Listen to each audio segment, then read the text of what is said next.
Welcome to Inclusion Bites, your sanctuary for bold conversations that spark change. I'm Joanne Lockwood, your guide on this journey of exploration into the heart of inclusion, belonging, and societal transformation. Ever wondered what it truly takes to create a world where everyone not only belongs, but thrives? You're not alone. Join me as we uncover the unseen, challenge the status quo, and share stories that resonate deep within. Ready to dive in? Whether you're sipping your morning coffee or winding down after a long day, let's connect, reflect, and inspire action together. Don't forget, you can be part of the conversation too. Reach out to joe.lockwood@seechangehappen.co.uk to share your insights or to join me on the show. So adjust your earbuds and settle in. It's time to ignite the spark of inclusion with Inclusion Bites. And today is episode 174 with the title, Proudly Authentic, Always Real. And I have the absolute honour and privilege to welcome Julie Goodchild. No, you're not. You're Jodie. 1 second. Let's do that again. And today is episode 174 with the title, Proudly Authentic, Always Real. And I have the absolute honour and privilege to welcome Jodie Goodchild. Jodie is an award-winning community creator, author, and LinkedIn trainer who empowers others to grow their brand and business with zero budget, but with 100% authenticity. And when I asked Jodie to describe her superpower, she said, it is being able to create brave spaces where authenticity becomes your best asset. Hello, Jodie. Welcome to the show. Hello. Thank you so much for having me. I've followed you for a long time, and it's actually great to get to meet you and chat and talk to you in person rather than admiring your posts and TV appearances from afar. It was actually a real pleasure to have a guest on my show who is probably less than 10 miles away from where I'm sat right now. We're both Pompey girls, pretty much born and bred in the not the sound of Bow Bells, but the sound of Fratton Park, probably. Yeah. And as we're chatting in the green room, it turns out that my father taught at the school in the 70s that you attended in the 90s, I guess. Yeah. Small world. Yeah, and we're both lovers of the area, so absolutely fantastic to have somebody from here other than over there on the show. So Jodie, we were chatting in the green room. We had a good natter for about 3 minutes, half an hour. And it's clear that you speak very powerfully about living as your true self. You were recognised even only last night with another award, and you were very proud of that. So what helped you embrace that authenticity and more importantly, I suppose, turn it into a platform for change? Yeah. Well, firstly, I've got my shiny award here with me, which I'm really excited about, Entrepreneur of the Year. And I think it's just absolutely crazy that I've won that because, and this is to answer your question, there was a time that, you listening might relate to this, that I didn't think that there was life past, if I was to come out and tell the world who I thought I was. And being able to stand on that stage last night and win that award as an out and proud lesbian woman who now doesn't give a toss if somebody likes that or not was just absolutely mind-blowing. And it's actually made me feel really emotional today because and again, I'm sure people listening will resonate with this, but I actually didn't feel like I started living my life until I was about 19 years old because I went through what most of us, well, all of us do in the LGBT community, which was, not understanding who I was and being scared and afraid to talk to anyone about that because there was no education and there was nobody to tell me that actually that was okay. I was convinced that if I spoke my truth that I would be, shunted away from my family and that, I just really struggled with my identity. And the honest truth is that it was only really in COVID, we had lots of people that were passing away, that made me sit there and think, if it was my time to check out and I was sat in that waiting room and somebody comes around with their clipboard and says, right, you're just about to check out, like, give us an evaluation of your time on this earth. Have you done everything you wanted to do? I kind of sat there and thought, no, I haven't. And it was that really pushed me out of my comfort zone. I've had a really successful corporate career, but, I wasn't happy. I had no purpose. Then started my own business and just by being me and, not acting like I thought everyone else, should act, I've made a really super successful business. And what I now do is teach businesses in my community. We've just hit the 90 number, which is crazy, just to be themselves and, just post what they do on social media. So I teach LinkedIn, and that's all about being authentic, not worrying about what everyone's going to say, just saying what you want to say and being your authentic self. And that will attract people to want to work with you. And that's, I think, a long-winded answer of why I do what I do. It's a real challenge when you first come out as a small business owner. Forget about your sexuality. You're used to hiding in corporate land, working for somebody else. You don't have a voice. You don't feel that you can speak on behalf of anybody. And suddenly you have a small business, and suddenly someone says, you can say what you like. It's your business. Yeah. Yeah. But people go, what can I say? What should I say? And there's this real nervousness about having an opinion sometimes. If you look at LinkedIn, 99% of people are lurkers. Yes. Not commenters or posters. Yeah. So it takes a real bravery to overcome your own imposter syndrome. What has little old me got to say to the world? Yeah. So that's a coming out that everybody does on LinkedIn, isn't it? Yeah, you're so right. You're so right on that. And that there's 1,090,000,000 people on LinkedIn.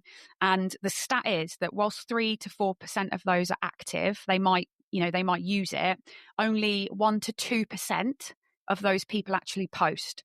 So what I say to people is, what a brilliant opportunity is that? Because traditionally you'd have to pay thousands of pounds for marketing to get visible, whether that's an email campaign or some cold calling or direct mail. And you've got a platform available to you. In Portsmouth alone, there's 207,000 people on LinkedIn. You've got presents you with a brilliant opportunity. But I love that you've just said, you have to almost come out, because you do that first post is so difficult. And I've seen it almost, 90 plus times with the people in my community. They come in because they feel like they're scared of LinkedIn, and they don't want to post. And my job, I think that, my mission is to make them feel comfortable enough to just talk about the awesome stuff that they know. Because you're right, when you're in that corporate job, you might be selling, and I was selling, I had a huge sales role and a huge sales team. We were doing over £100,000 in sales a year. But when I became a business owner myself, mentioning even just, a couple of grand to somebody for what I was doing petrified me, and it's like, it's crazy. So yeah, you're absolutely right. It is almost a coming out thing, isn't it?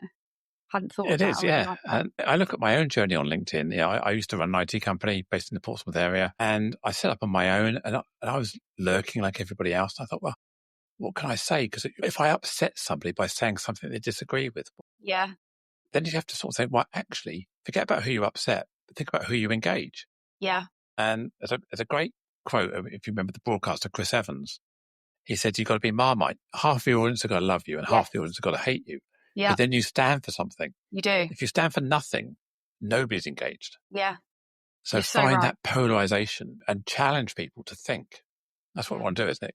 Create that thinking rather than just acquiesce to the majority. Yeah.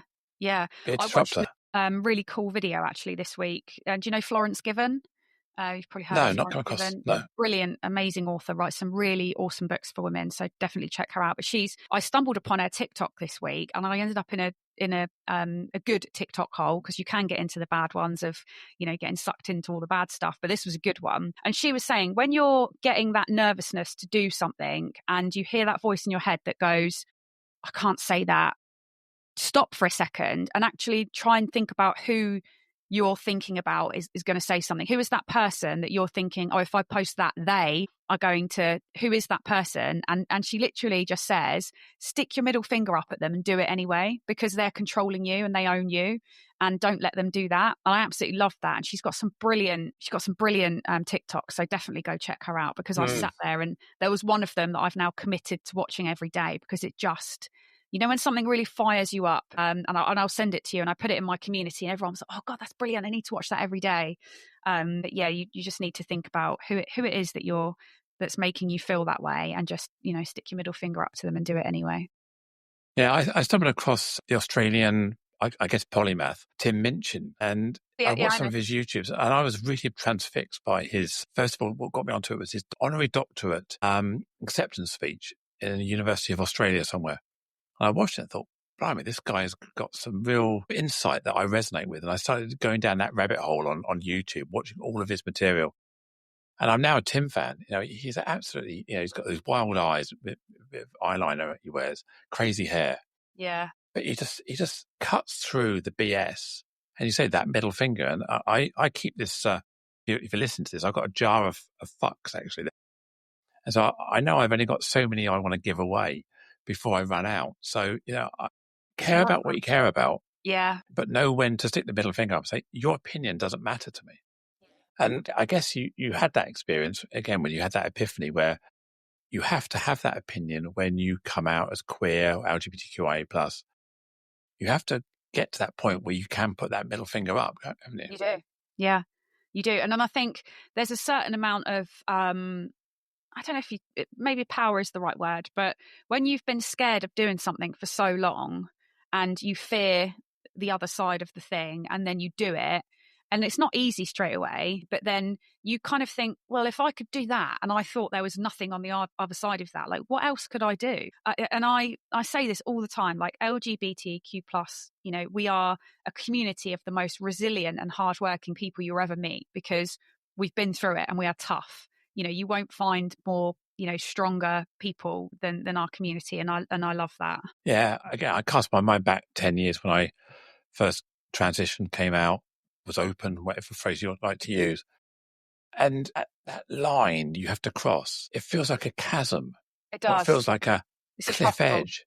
Yeah. And you step off it and go, well, hang on a minute, that was only 1 inch. It was no big deal at all. Yeah. And the people who love you, and the people who don't matter, And there's lots of anecdotes and phrases about that. But I learned that my friends are my friends because they're my friends. And those are the people that stick with you. And the other people, they just don't matter. And they drift off, like leaving school, like leaving college, changing workplace. Yep. Some people stick with you. Yeah. Some people don't. Yeah. And some people stick with the old person. And some people have come with me on my new journey. And but having polarization like that is actually a good thing, because for me it was that I don't need to carry this baggage of expectation around with people I don't care about. Yeah. So I'm sure you could be proudly you. And actually you'll find you open up different markets. You do, yeah. And also you set the example for other people as well. You set the example that, that there is life on the other side of that chasm that you once look at and think, this is never going to happen. And if you can set that example to other people, then even if just one person, looks at you and thinks, if they've done it, I can do it. That's all that matters, isn't it? Again, casting my mind back to 2017, I remember going to, I was trying to do radical failure, that sort of thing where you fail quickly and move on quickly. And I thought, well, gender transition, I thought, well, okay, how am I going to develop a new business, a new life, new career? I thought, I know what I've got to do. I've got to find out where my edges are.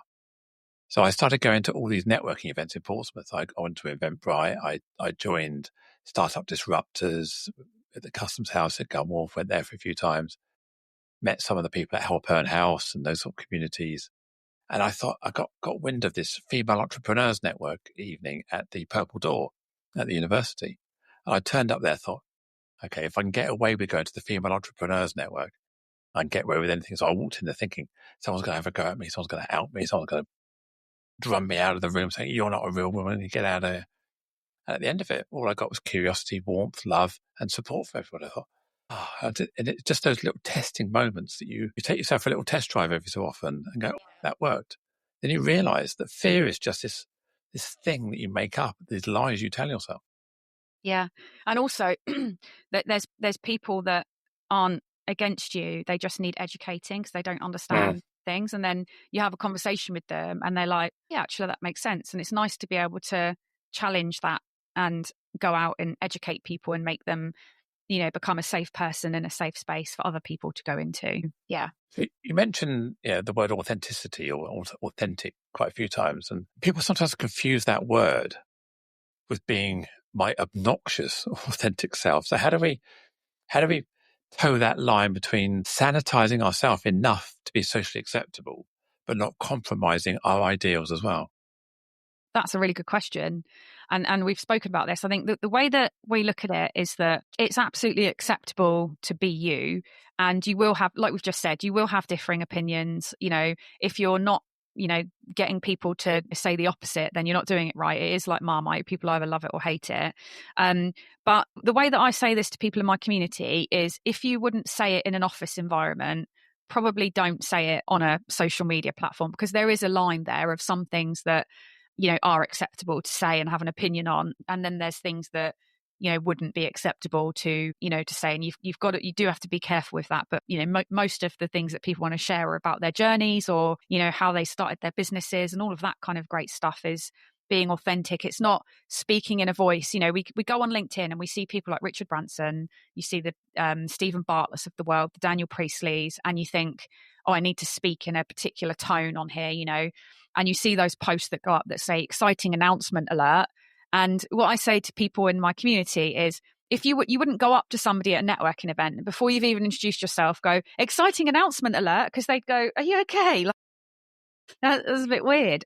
So just talk like you talk to people face to face, and just be you. You don't have to use all of these, fancy words that, you think you need to speak. And I was talking to somebody actually this week, and they said that they did that, and they spoke almost in this corporate tongue on LinkedIn, and they tried to use big fancy words. And then when they met somebody in person, the person said, can I say something to you? And I don't want this to offend you, but I didn't think you'd be like this, because you don't speak like this on LinkedIn. And they were like, God, that's actually a really good point. So they stopped trying to make a fake LinkedIn persona and just posted as them. And I think that's what it's all about. I suppose what I try and do on LinkedIn is a kind of a cycle. So some stiffy, corporate-y sound bites or articles, and then some truth bombs in the middle of that, where I'm having a bad day, or wow, this has blown my mind. So you talk from the heart. Yeah. So I think it's trying to find the right cadence between, so you want to sell your professional side, but also give it humanity as well, don't you? Yeah. Yeah. And it's that word, isn't it? It's social. It's social media. So we're using it to be social, which is, being authentic and real. I don't want people, when I used to think about an entrepreneur, I would think of somebody that woke up at 5 a.m, went to the gym for an hour, drank protein shakes, then got into their Range Rover, checked the time on their Rolex, and then went into the office. And that's not real at all. And actually, I think I've met one person that's like that, that's a business owner. The rest of them are just normal. I know none of us are, normal, but you know what I mean? Like, just people that, might not get up till, 7:00 some days. I might sit around in my pajamas until 9:30 and then think, right, come on, we got to start the day. So I think it's breaking that norm and making people just say it how it is. And like you say, dropping in a few truth bombs. And actually the format that I teach in my community is educate, engage, convert. So we say that you should post 80% of your content to educate and engage your audience. So that could be, I've read this article, what do you think? Or it could be, this is where I do my home office stuff, and this is my favorite thing in the office. What's yours? That's all education and engaging. And then your converts are 20% of the time, where you then talk about your product or your service, because people buy from people. They don't buy from faceless brands anymore. And when you go on LinkedIn, you're not looking to be sold to. You're looking to make a connection with somebody and connect with something. And I posted a video this week that really explains this well. I was driving back from a meeting, and I stopped my car to let a guy cross the road. And he threw his ladder on one arm, and he had a bucket in the other arm, and he crossed the road. He's obviously a window cleaner. And in that moment, I went, oh God, I need to book our window cleaner in to get our windows cleaned. He didn't sell me anything. He didn't pass me a leaflet. He didn't stop my car and say, exciting announcement alert, you can book me to clean your windows. He just walked across the road, and he was just doing his thing, but visibly. And that is just being yourself on LinkedIn in my world, and making people connect with you. And then you either remind somebody of something they need, or you educate them on something that they don't yet know that they need, that they then go, that makes a lot of sense. I need that. So rather than saying, buy my stuff, I've got this cool stuff, it's like, this is a problem that I'm facing, and this is how I'm finding people solving it, getting into conversations with people. And then before you know it, you've got an opportunity from somebody having a conversation. And then when you have to sell to that, it's not selling at all, because they're already brought in, and they'll probably say, How much would it be for you to come and do some training? I've seen all the great stuff you've done. Brilliant. You don't have to say, let me just get my 3 pages of objection handling out because I knew you were going to say this and I'm going to objection handle you. It's already done. Yeah. Well, we can do that with ChatGPT now, can't we? We can just paste the problem into it and say, dispel these myths, please. And, and it helps you with that. An answer. Yeah. I made a conscious decision 6 or 7 years ago, probably, to stop being a lurker, to stop being a commenter and resharer, or commentating on somebody else's post. Because I thought everyone's doing that. Where you become recognized as a thought leader is to originate ideas and content. So I took a very proactive thing now is I almost deliberately don't share other people's posts or just comment on them unless I've got something value add, because I want to originate. That really, that's what sets you apart from your competition sometimes, is that thought leadership piece, isn't it? Yeah, there's a really good book actually called Key Person of Influence by Daniel Priestley, and I would recommend to anyone listening to get a copy of that book, because I genuinely believe that's one of the reasons why things have gone so well for me in the last 2.5 years, because it really sets out what you need to do to be a thought leader and to create a personal brand. Daniel's just been on Stephen Bartlett's Diary of a CEO again recently and said that the future of business is personal branding. That doesn't matter whether you're a one-person band or, a giant corporate. Even in a big corporate, the CEO has to be present on LinkedIn and have a personal brand, or business just won't move forward, because we don't buy from cold calling. I've done 2 workshops recently and I've had 28 businesses in each workshop. And I said to them, right, hands up, I'm not talking about the last week, the last 6 months. In the last 12 months plus, put your hand up if you've brought something from a cold call. Not one of them put their hand up, because we've moved away from sales being transactional now. Cold calling is harder than ever. You're sending emails, it's harder than ever to get through to people's inboxes because they're spammed all day. It's just a world where the transactional sales is I almost believe it's nearly dead. And that's what I've been saying for months. I've been saying there's 1,090 million people on LinkedIn, 3 to 4% of those are active, get on it. And Daniel Priestley said that exact statement on the Diary of a CEO podcast recently. And I was listening to it in my car and almost screeched the brakes on, because when you have that moment where you're like, oh my God, like this is exactly what I've been out there saying. And it kind of gave me that boost as a thought leader to say, I've been saying this, and now one of these biggest names in business has just said exactly the same thing. And yeah, I'm really passionate about it, because I've been in sales and I know how transactional it can be and how expensive it is. And that's why I've started what I've started, to almost break that barrier down for people. Yeah, what you're saying there completely resonates. And I'm always a great believer that your personal brand, how people feel about you, what emotion do you create in people? Yeah. And it can be quite tricky sometimes. When we first spoke I think in the introduction, you said how much you've been looking forward to this. There was obviously some recognition of my personal brand, how you've seen me on LinkedIn, how you're really honored to meet me. And that's quite humbling for me to hear someone say that, because I'm not ego driven. And the number of people I bump into who go, oh my God, I'm finally meeting you, I've been looking forward to it. And it's like, whoa, how am I having that effect on somebody? And that's the personal brand I'm trying to create, is this connection at a personal level, an emotional level with people, where what I talk about is generating change in their life. And that's the magic, is how do you nurture that in people? Yeah. And it's, what I will say on the back end of that is you never know who's watching. I was saying that earlier this week, like, you might be doing all this stuff and thinking, no one's liking or commenting, but the amount of opportunities I've had that have come through from people that have never liked or commented or even spoken to me before. And they are the lurkers, like you say, that kind of just lurk in the background and they consume all of this educational content that you share. And then they go, actually, I'm going to reach out to this person.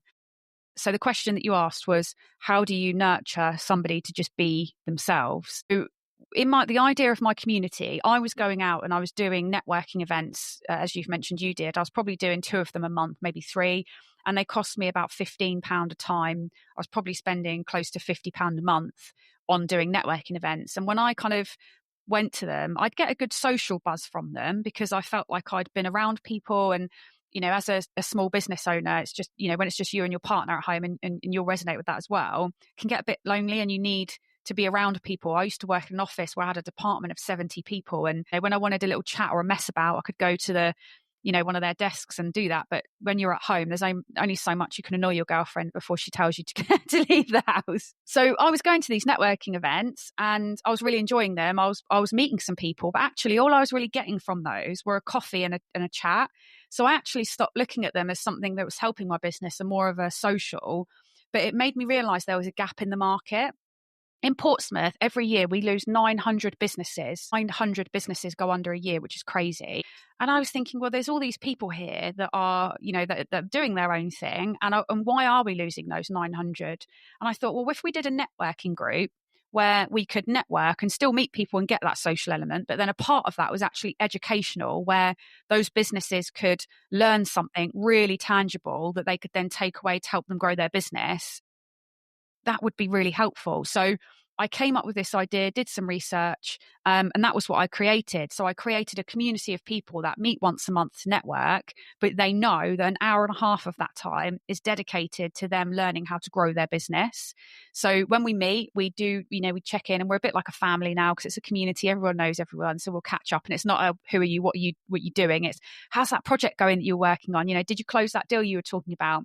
And then for an hour and a half, we focused down on what they can do to be authentic in their business to help them grow. So, we'll sit and plan content together. So we'll take the stigma out of it that makes it feel complicated. And I'll say to them, right, you got 3 post-it notes in front of you. I want you to write down, 3 things that have happened this week. 1 thing you've done with a client, 1 thing that you've done that's made you happy, and 1 thing that you're proud of. And they write those post-it notes in literally 10 seconds and they're done. And I'm like, there's 3 LinkedIn posts. And they're like, she's right. It's that simple. It might have been that they had a nice bit of cake with their friend over a coffee and spoke about business. Could be they finished a client project. It could be they've just won something. Every day kind of activities that we do make great content. Us having this podcast together now would be a great LinkedIn post. The awards last night is a great LinkedIn post. I'm going out for some sushi on Saturday to a new place in Portsmouth I've not tried before. That'll be a great LinkedIn post because I'm celebrating a brilliant quarter in somewhere new. So everyday activities make great LinkedIn content. I think that's what I make it my mission to teach people. Yeah, I think we look at the best comedians. The best comedians are observational. They're narrating real life. Yeah. You look at the best posts, it's augmenting their reality. And a great friend of mine said, you don't have to tell word for word truth. It doesn't have to be factually exactly true. The gist of it has to be real to get that authenticity. Yeah. But you can rearrange the timeline. You can change the scenario. You can change the characters. Keep the root of the story there, and then use that so you can completely anonymize it. So don't let the truth get in the way of a good story. Is what basically the line is. Don't overthink it. Keep the thread there. Yeah.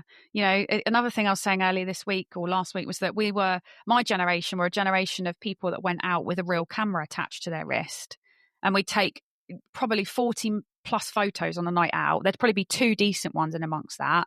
And then the next day we'd upload that album to Facebook and we wouldn't even give it a second thought. And loads of us have still got those albums now, and those photos come back to haunt you of how, that when you were young and out and about. But yet we really overthink posting on LinkedIn. Even with Instagram, we might be on the beach and we might be like, wow, this is a really good moment. Capture, you take a picture, you put it on your Instagram story, and you posted it. And I'm not saying, LinkedIn is Facebook and Instagram, but there are ways that you can, some of the content that you would use for that, even if you're a business owner, everything that you post on Instagram or Facebook for your business is exactly the same as what you can post on LinkedIn because it is social.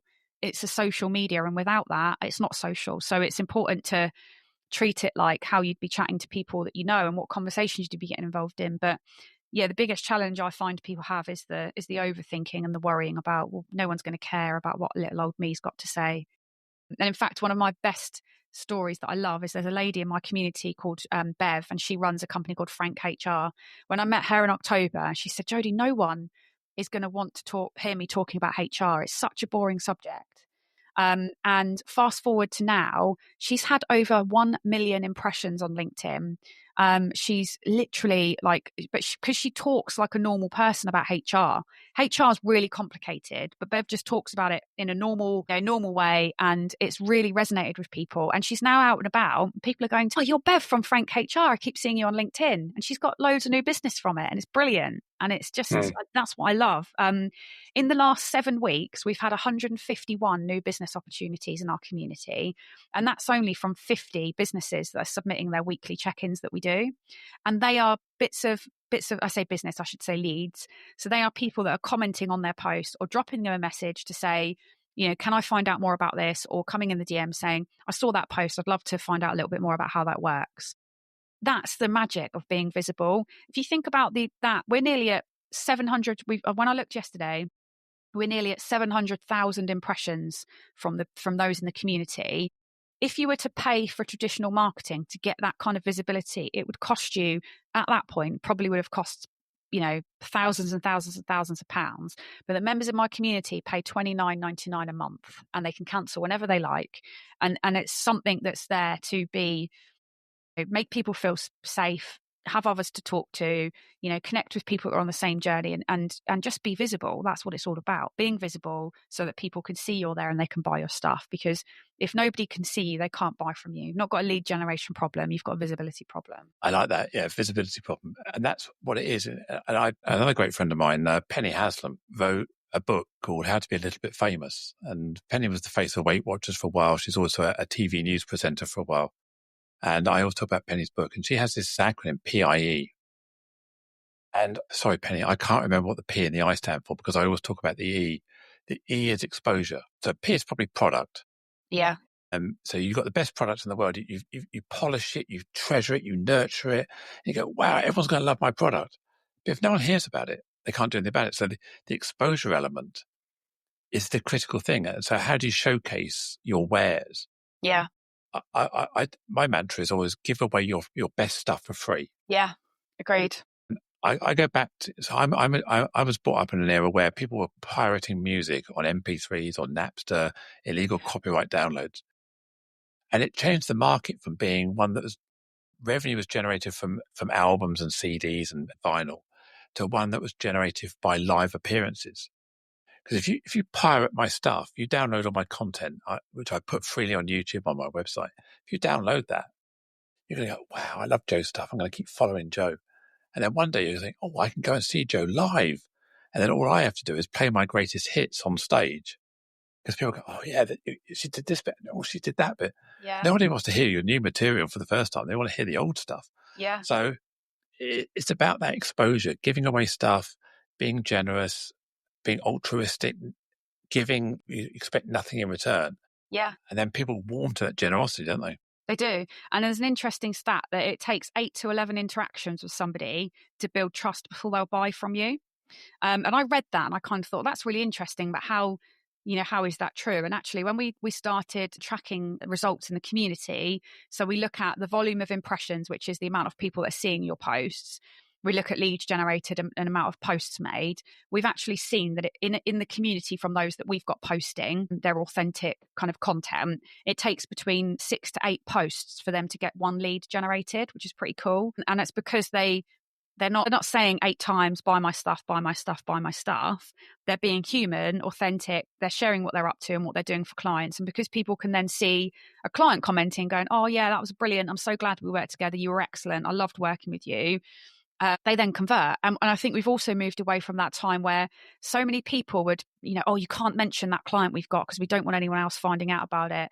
We've got an NDA. You can't mention that. The birth of social media and the era that we're now in, your clients are on social. So every time I work with somebody, I'll say to them as part of working with them, are you happy for me to mention you on social media? And they'll say, yes, great. Because when I finish the project, I'm going to say, I've just trained Mountjoy, who are one of the biggest brands in Portsmouth, and Simon Ingram, the owner, absolutely loved it. And to be fair, I love Simon. He's one of my biggest cheerleaders, and I'd actually now call him a friend, which is brilliant. But because I delivered such a good service and it really helped his business, but he talks about it more than I do. And I get people coming to me all the time, Simon's told me I need to speak to you. But that's the beauty again of social media, because if you do a good job, and it helps those of us that are authentic, because there's also companies out there that use social media to trick people.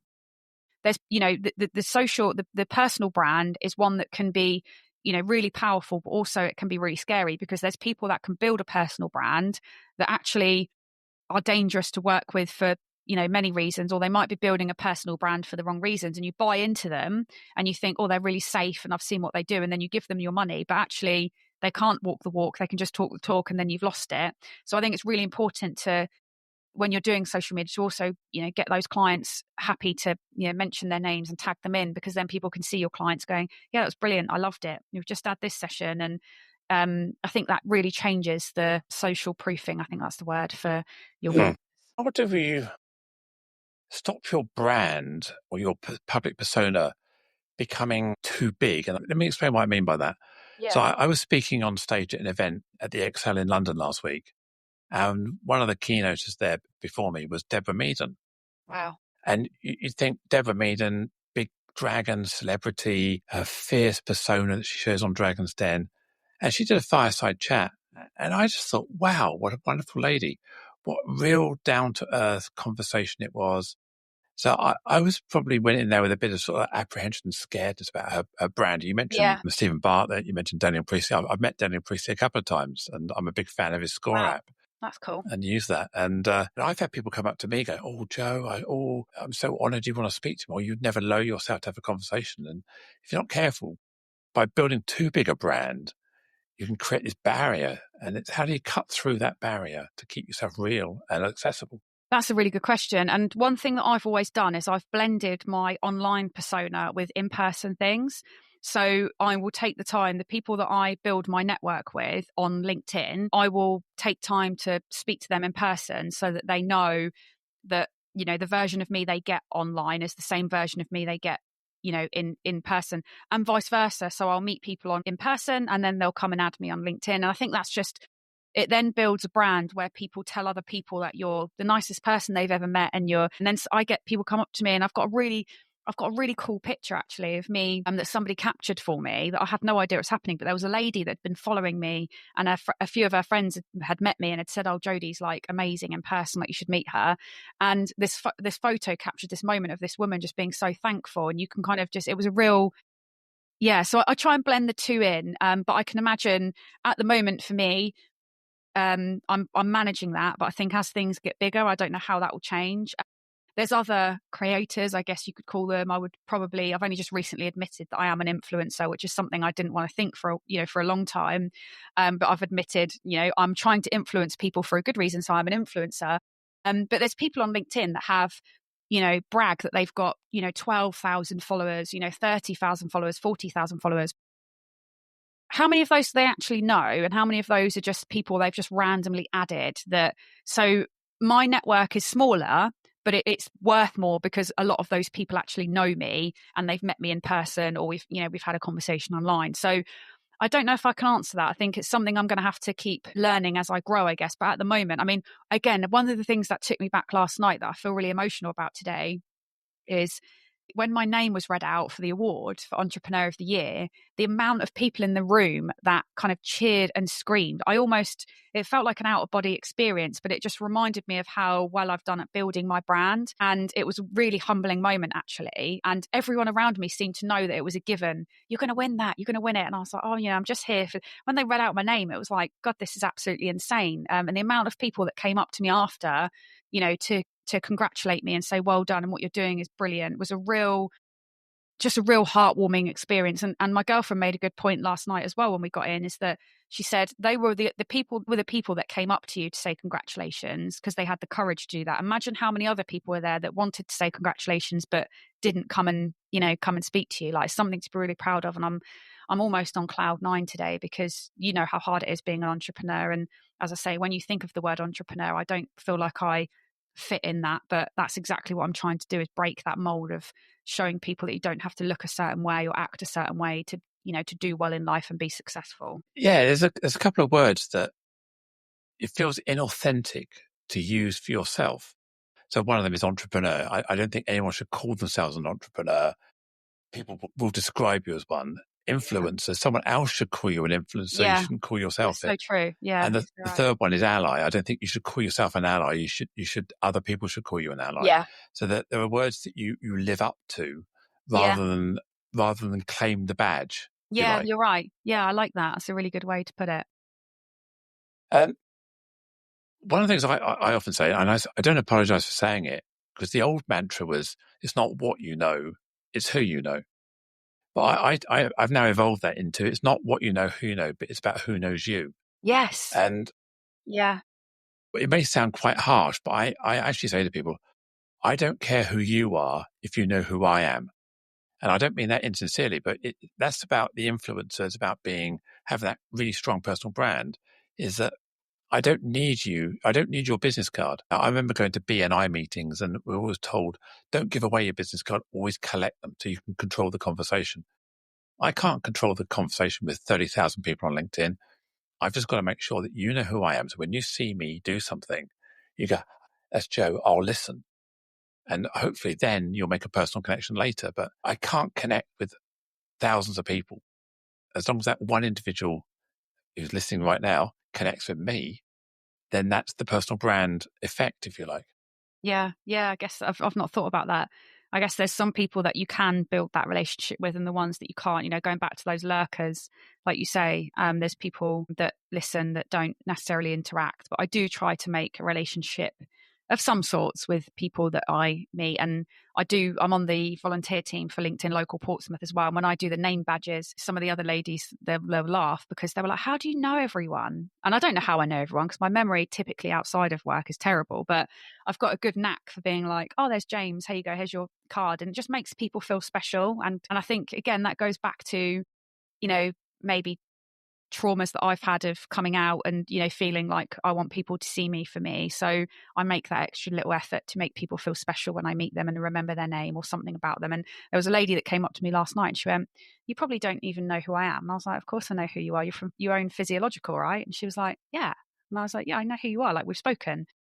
And I think it's important to make, if you can make somebody feel good about themselves, to do it, because life is bloody tough. And, for all of us small business owners, particularly in the, with everything that's going on at the moment and in the economy, it's really difficult and it's so hard running a business.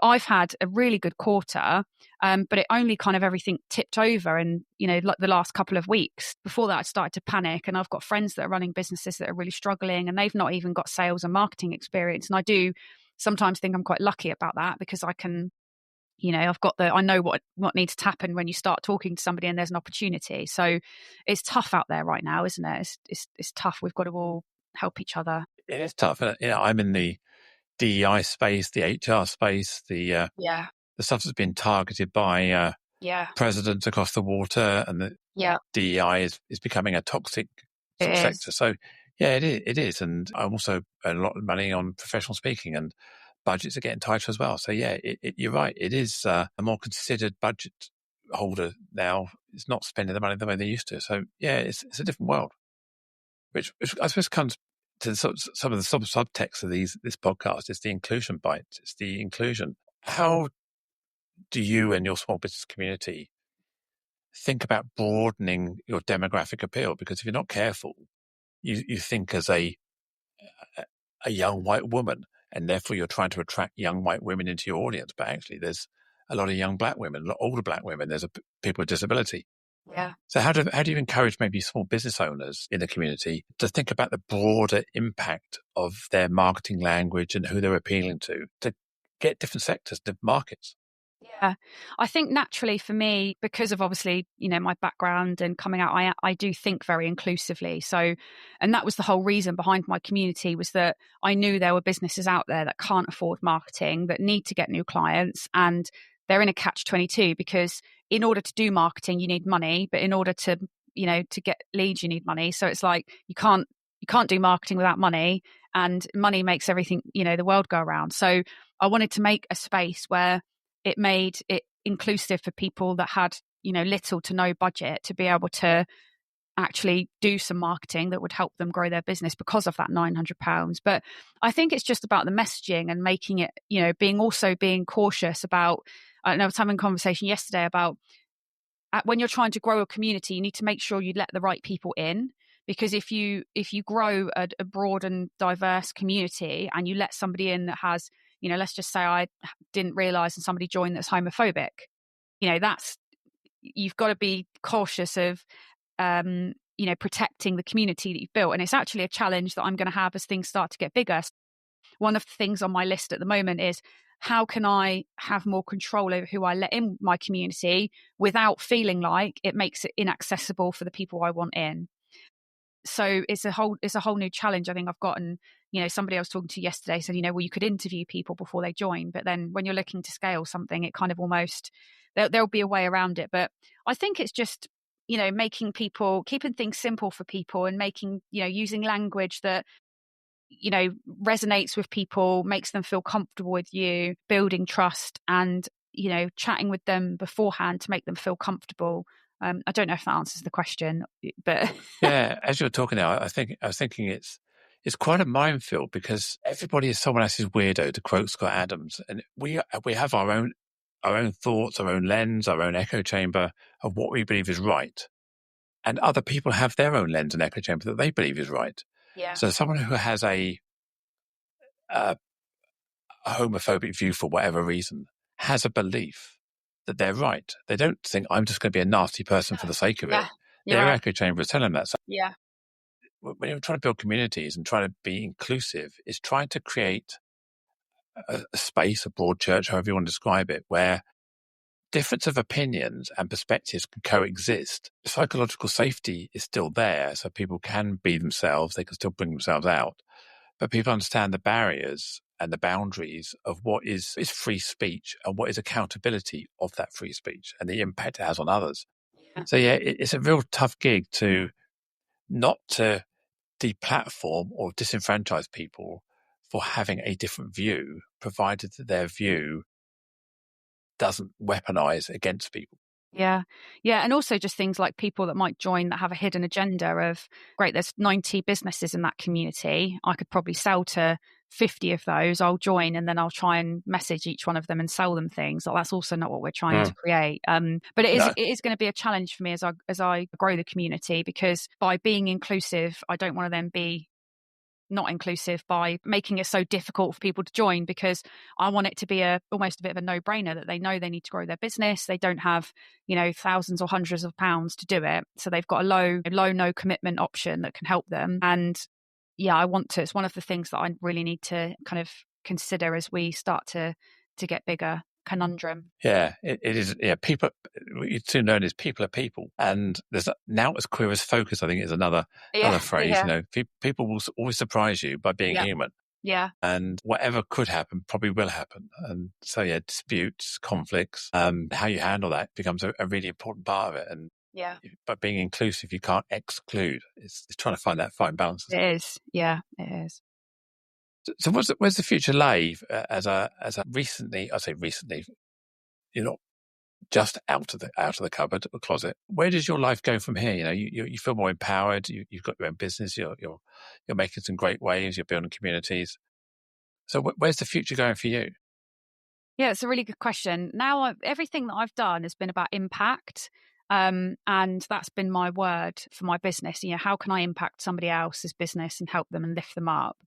And I've realized recently, as many do when they run their own business, that I've spent so much time in amongst the, building the business and helping people, that I've almost actually neglected myself a little bit, because I've focused so much on the business. I review things regularly. I've just done my Q1 review, and I've got some plans in for Q2. And one of the things I'm focusing on this quarter is some R&R. So Sophie and I are going to we're looking at potentially moving, and also we're going to book ourselves a nice holiday so that we can do some R&R. But yeah, it's one of the things I need to, running a business is like a roller coaster, isn't it? You learn as you go, and the ups and downs. And whilst I want to focus on the business and make impact, I also want to make money, but then I also want to remind myself of why I started it, which was to have more freedom in life, to enjoy life more. And I've got much more so much more purpose to life now because of what I get to do for a living, but I do need to make sure that I actually enjoy living life a little bit more. So whilst there'll be plans and things in the business, I also need to dedicate some time moving forward to reminding myself, we did this so that we could go work in a different country for a week, or go and rent a little log cabin somewhere and do some work there. So that's what I want to do. I want to kind of make sure I don't lose the tip of balance again. And that's critically important. I talk about trying to evolve rather than work-life balance, a life-work balance. So Yes. I live and work to fund, not Yes. not work and then try and squeeze the living in. And I think that's became my realization over the last 5-6 years, that you've got to have the joy back into life. And I've just turned 60. I'm on a different curve of my life and my career and my aspirations. And my life is now more important than it's ever been. Yeah. I'm 60% rather than 60 years old. I've still got 40% of good life that I want to live. Yeah. And I've seen how some people work all their lives for somebody else, and then they get to retirement age and they're knackered. They've had enough. They make it, because their If they health make is it, so yeah. poor, because they've Yeah. just spent all of that time, working themselves into the ground. I see it all the time. People's mental health, and it's almost like being in a like a domestically violent relationship, because that they're taking the mickey out of you by making you work all of the hours, but you don't stop anything about it. You'll moan at your friends about it and say, well, this is happening, and this is not good, I'm doing all this, but you don't stop. And it really saddens me that some people kind of just go through that Groundhog Day weekly, and they let the corporate world slave them until they burn out, and their brain ends up having a mental breakdown on them. It's really sad, actually, and I wish more people would kind of wake up to the corporate slave drivery that's kind of going on, and go out and do their own thing. And I almost wonder if that's the world that we're moving into. I've done a lot of work in some of the colleges locally, and the kids at 16, I couldn't even make pasta, and these kids have got businesses. Like, it's crazy. And I think we're moving more into a world now where the next generation want to do their own business, and they want to do things rather than going to work for a corporate where you might get, the way I say it to my friends is, if you're good at sales, could you sell, if your salary is £3,000 a month, could you sell £3,000 worth of stuff in a month? And they go, yeah, well, I'm selling 15 grand a month. And I'm like, well, then if you did that for yourself, you would be laughing. And they kind of go, oh yeah, but it's too scary. I just wish more people would give it a try and just take the leap, because it's worth it when you get there. It is, but if you've got stability, then it's really hard to risk. That's true. Using a poker analogy, pushing all your chips and going all in on a venture where you haven't got that experience. And as well as I do, more capital. Once you've made that leap, you look back and go, well, that wasn't that difficult. Yeah. But at the time, it's a massive, great big gulf, isn't it? Yeah. You're coming out. You've got to come out as a small business owner, and it's. Yeah, I like the coming out analogy. Might be a LinkedIn post depending on that, Yeah. Yeah, it's not just for queer people. Everyone can come out as something. Yeah, no, it's a really good point. I saw a great talk the other day. I was actually with LinkedIn, speaking at a LinkedIn conference on that's really cool. On Tuesday, and I hosted a big round table. One of the opening keynotes was a lady from I think our organisation is 55 Redefined, a lady called Lindsay, and she was talking about ageism in the workplace, and how the fact that our population is now getting older because we are not having children at a sustainable rate anymore globally. It's not just the UK. So we're having 1.2 children per woman, as opposed to what's necessary as being 2-point-something children per woman. That's really interesting. So millennials become over 50, the first millennial to come over 50 in less than 6 years' time, or 6 years' time. So 2031, I think it is. So we're in a position now where the bulk of the workforce will be over 50. And we've always been focusing on what are we going to do with Gen Z, Gen Alphas, all the new technology. But we've got this workforce now who can't afford to retire, who are aging but want to stay active.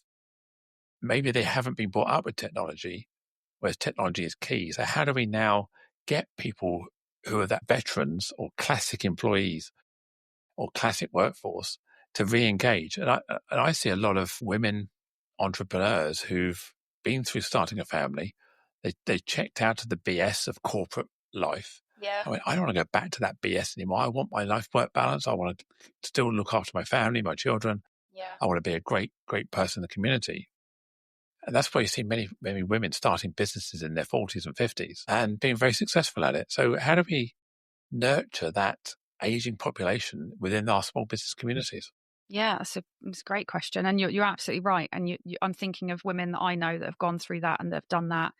And I don't think it's an easy question to answer, is it? But I think as a woman myself, and you can relate to this. I think when you get to that age, like I'm 39 this year, so I'm 40 next year, but I've never felt so confident in who I am and knowing what I'm about. And I think part of that is that maturing as well and living life and starting to really understand what's important and what's not. But yeah, it's a challenge, isn't it? It is, yeah. And I think when we talk about being inclusive, we've got to start, it's very easy to walk into a room and see a person with grey hair or wrinkles and think, well, what do they know? They can't be with it, or they can't have any value here. Yeah. But behind the eyes, they're still the same person they were when they were 25. They've still got the same get up and go.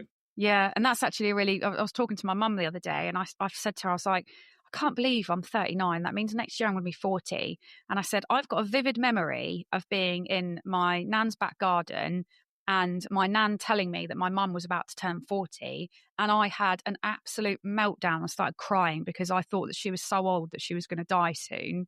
And now I'm actually that age. I understand how young she still felt. And actually, she was just in her prime. And her daughter is sat there crying because she thinks that she's only got a few years left with her mum because she's, turning 40. Yeah, I get it. I still feel, 20 years old, and you start to see, wrinkles appear, or, blooming baggy eyes and all sorts. You think, God, how is this happening to me? I still feel young. And then we've got menopause then add into the equation. And there's so much going on, which I love about that at the moment, and all the education that's now, all the women that have kind of got together that are making it trying to make it mandatory for workplaces. A lot of the ladies that I know in Portsmouth, we're very lucky. We've got so many menopause champions here in our city that are educating people, but we still don't know enough about it. We're still, lots of women are, told that they're depressed and they need to take antidepressants, and actually they just need a little bit of HRT, and overnight, they've completely changed. I read Davina McCall's menopausing book, and it was one of the best reads I've ever read. And a few people said, why did you ask for that book? Like, you're not even that age. And I was like, because it's really important to educate ourselves about our bodies and what happens and what to know, because I don't want to be one of those women that, have to go through, being told that they're, depressed for years and then losing a chunk of your life when you've only just got it back in the first place, to then, to menopause. And I love seeing and reading all of the things that are going on about that, and all of the research that's now going into it and what's being done to help women, because that's another layer of stress for, like you say, the older ladies that are still in business, and because it's really tough. Like, it really affects you mentally and physically, and something can be completely black and white, but in a perimenopause or menopause brain, it's not. And women are losing their jobs because they've, for something that's not their fault, and it's absolutely crazy. Yeah, and as we know, menopause can start at any age. Yeah, And it can. many women are going through perimenopause in their early 30s. Yeah, and in they've the got no workplace. idea. Yeah, it's absolutely a subject I really enjoy learning about. I went to a women's health event in Portsmouth a couple of weeks ago, and Hormones on the Blink were talking, and I found it so educational, just understanding, things to look out for, how the hormones spike, and, it's just good to see that there's lots going on in our city, particularly that's to help women, and we're a city that talk about it a lot as well. Again, one of my members had posted something the other day about her HRT cream, I think it is, that she uses, or pump, and it went viral because she was just like, I was feeling a bit off, and I, did 3 pumps instead of 2, and bang, I was fine. And I someone was saw like, that. "Did you see that?" Yeah, I saw that. That's one Yeah. of the ladies in my community, Bev. And we were talking about it this morning, and I was like, it's brilliant that you're talking about that, because that's the kind of thing we need to be visible talking about, because again, it educates people to go, oh, I've been feeling crap. I didn't know. Maybe I'll try and give myself a couple of extra pumps today and see if it makes me feel better. And there were people going, I did that and it had the same to me. And you're like, I love this. Like, we're talking about it. We're actually having conversations, which is brilliant. Yeah, I feel quite, I'm not sure the word I'm going to use here, but as a trans woman, I get my blood tests and my hormone profile tests done very regularly by the GP, by the gender clinics, various other people. So I know almost to the nanomole of my estrogen levels, my testosterone levels, my free, all the prolactins, all these kind of levels. Whereas I don't know many women who are going through menopause who've actually had their hormone profile tested. Yeah. So people, and the doctors are reluctant because they say, oh, there's no point in testing your hormones because we don't know what's right for you. Yeah. But if you never do any testing, you're never going to get any baselines. And it's all done by almost like a chemistry set where you try a bit of this and a bit of that and see what happens, and you nudge it up a bit. Put a marina coil in, see if that helps. If that doesn't help, we'll put some gel on, we'll do a bit of this. Yeah. Nobody is really coming up with a credible strategy for half the population, because it is half the population. I think it's the 52% or something, isn't it? 52, 53%. That's crazy. And it's also crazy that women are having to pay themselves privately to get these things, to then take it to their doctors, because doctors aren't trained properly in menopause, so they don't really know what they're looking for. I was with a menopause nurse a couple of weeks ago at an event, and we got chatting, and she was sharing with the group that a lady that that had gone to see her had gone to her female doctor as well, which makes it even worse, and had said, like, I'm feeling really run down. I think, obviously gave a bit more info than that, but the doctor's response was, well, maybe you should kind of take a bit more care about how you look and how you appear, and that might solve the problem. And that came from a woman. It's just crazy. Yeah. There's a whole other episode. Yeah. It is. It's absolutely crazy. And I can recommend some lovely, there's a friend of mine called Jo Morgan. Do you know Jo? Don't think I do, no. You two would get on really well, but you should do one of these episodes with Jo Morgan, because she's a sex educator and she's in the same field as you, and you two would get on like a house on fire. I'll introduce you both. Oh, it'd be fabulous. So if you're listening to this, keep a lookout for the episode with Jo Morgan, which will be coming up soon, I'm sure. Yeah. Jodie, it's been absolutely fascinating. We've been yakking away now for over an hour and a half, previously in the green room and now on this episode. Yeah. I mean, you're very inspiring. You've obviously got building a strong community. How can people get hold of you if they need to find out more? Come and find me on LinkedIn. Just type in Jodie Goodchild. I pretty much I've got probably a bit better hair. My hair's a bit scruffy today because of the awards last night. But you can find me on LinkedIn. You can find me on Instagram, which is @JodieGoodchild_. And I've got a Facebook page, Jodie Goodchild Limited, as well. You can find me on all of those, but probably the best is LinkedIn because of the amount of free content that I share to educate. So come and find me and learn some things that are going to help you. Jodie, it's been an absolute pleasure. Thank you so much. Yeah, no, thank you. I've loved it. And we could probably carry on chatting for another 4 hours. We've got so much to share. So I've really enjoyed it. And like I said at the start, it's been a pleasure to finally get to chat with you after admiring from afar, and what you do for our community as a LGBTQ plus member is just amazing. And the amount that you do to, say your piece and protect, our queer family is, I know there's a lot of people that really, really thank you for that. So keep doing what you're doing because you are amazing. You humble me. Thank you. As we bring this conversation to a close, I want to express my deepest gratitude to you, our listener, for lending your ear and heart to the cause of inclusion. If today's discussion struck a chord, consider subscribing to Inclusion Bites and become part of our ever-growing community, driving real change. Share this journey with friends, family, and colleagues. Let's amplify the voices that matter. Got thoughts, stories, or a vision to share? I'm all ears. Reach out to joe.lockwood@seechangehappen.co.uk and let's make your voice heard. Until next time, this is Joanne Lockwood, signing off with a promise to return with more enriching narratives that challenge, inspire, and unite us all. Here's to fostering a more inclusive world, one episode at a time. Catch you on the next bite.